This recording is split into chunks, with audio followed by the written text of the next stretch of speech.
Gue keinget beberapa waktu yang lalu gue sempat ada urusan ke Singapura. Gue naik pesawat sekitar 1,5 jam dari take off sampai dengan landing di Changi Airport. Pas mau boarding, gue lihat ada 2 pesawat yang boarding di waktu yang sama. Ada yang ke Singapura, ada juga yang ke tempat yang lain. Gue cross-check sekali lagi tujuannya. Jangan sampai salah. Baru gue naik pesawatnya.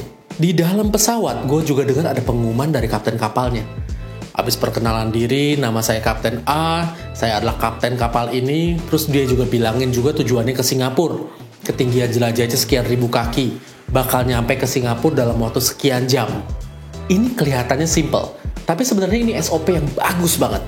Jadi penumpangnya tahu kemampuan pesawatnya, tujuan pesawatnya, sampai yang gak kalah penting, penumpangnya tahu siapa sih kapten kapalnya. Startup itu bisa dianalogin kayak pesawat tadi. Mesti ada tujuan yang jelas, badannya mesti cukup kuat buat tampung semuanya, sama yang paling penting, punya kapten kapal yang bisa bawa nih kapal sampai ke tujuan. Dan ini yang mau kita bahas di video kali ini. Which is gimana biar kalian bisa jadi CEO yang mantap buat mimpin dan nerbangin startup kalian sampai ke tujuan. So, stay tune ya.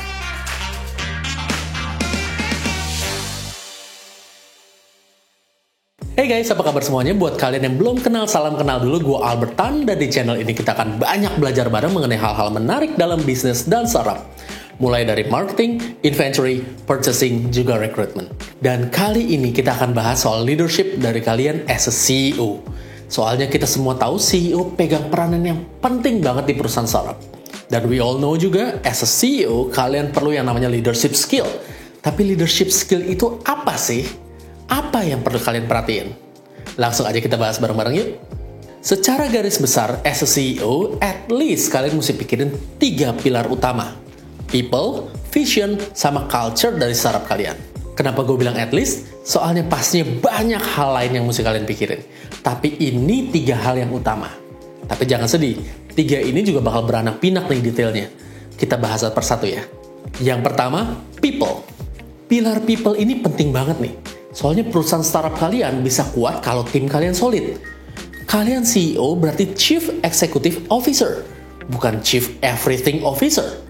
Means kalian mesti punya anggota tim yang bisa dukung kalian, biar sama-sama bisa majuin, gedein perusahaan kalian. Nah pertanyaannya, apa aja sih yang perlu diperhatiin di pilar people ini? Jawabannya kalian perlu hiring, caring, dan coaching. Hiring ini sesuai namanya. Kalian mesti penuhin kebutuhan tenaga di tim kalian. Tapi pastinya mesti sama orang yang tepat di posisi yang tepat. Milih orang yang salah itu sama aja kayak kalian belum hire orang. Kinerjanya nggak akan maksimal. Bahkan in the worst case malah jadi toxic di tim kalian. So make sure kalian pilih orang yang tepat di posisi yang tepat. Coba cek hasil psikotesnya. Cek kemampuannya, pola pikirnya. Sama kalau kalian mau, kalian bisa lakuin background check juga ke perusahaan lamanya. Yes, nemuin orang yang 100% pas, skillnya ada, pinter, bisa kerjasama, sevisi dengan kalian, sama punya soft skill yang oke banget, itu susahnya setengah hidup. Itu benar banget. So in this case, kalian emang mesti punya ada prioritas. Apa hal-hal yang benar-benar kalian butuhin atau kalian cari dari tim kalian? Tapi kalau biasanya gue akan lebih milih ke arah soft skill dan kepribadiannya instead of hard skillnya. Gue nyari orang-orang yang kayak gelas gede yang masih ada ruang buat gue isi. Masih bisa dibentuk sesuai sama culture perusahaan gue. Ini biar seluruh tim di seluruh perusahaan itu bisa saling sinergi satu sama lainnya. Setelah kalian dapetin orang yang kalian anggap pas, hal berikutnya yang kalian perlu perhatiin di pilar people ini, ya pastinya caring. Peduli sama tim kalian.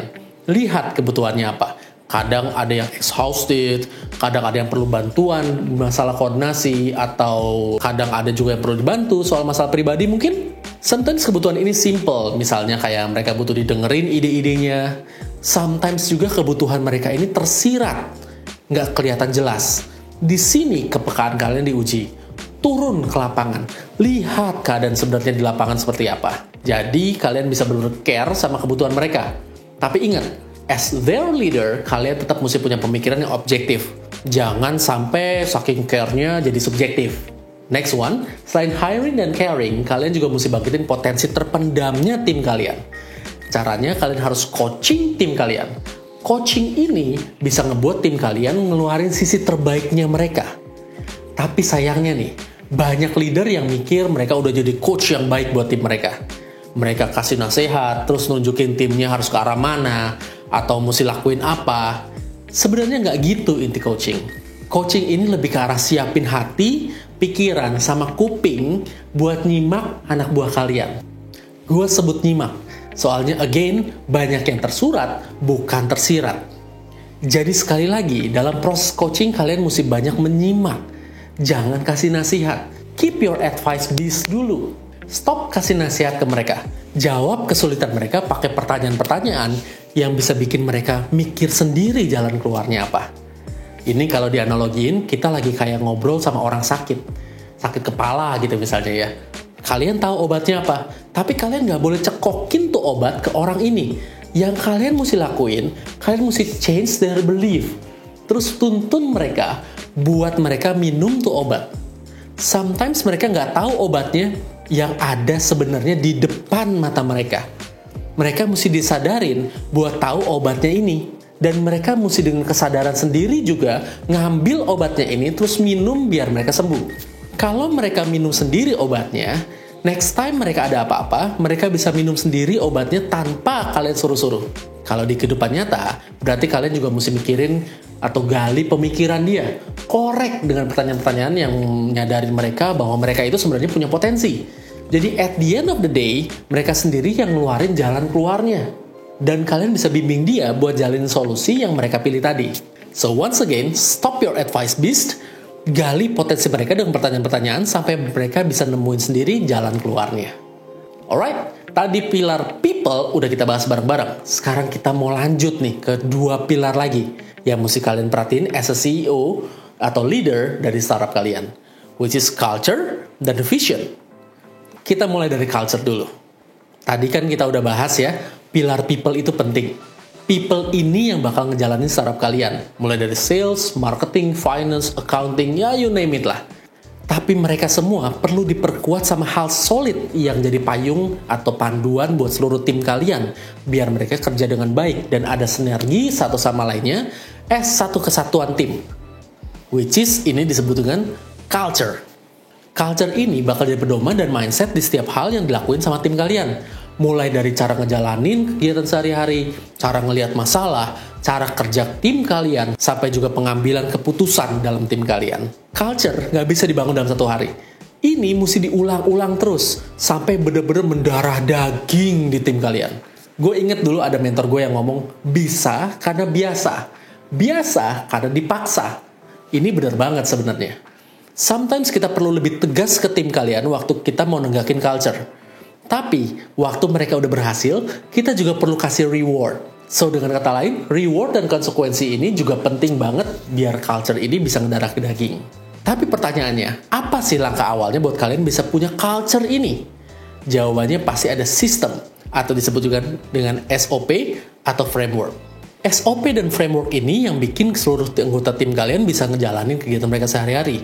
Ini yang bikin anggota tim kalian tahu tanggung jawabnya, tahu siapa PIC dari setiap step dalam proses di startup kalian, tahu step sebelumnya dan step setelahnya apa.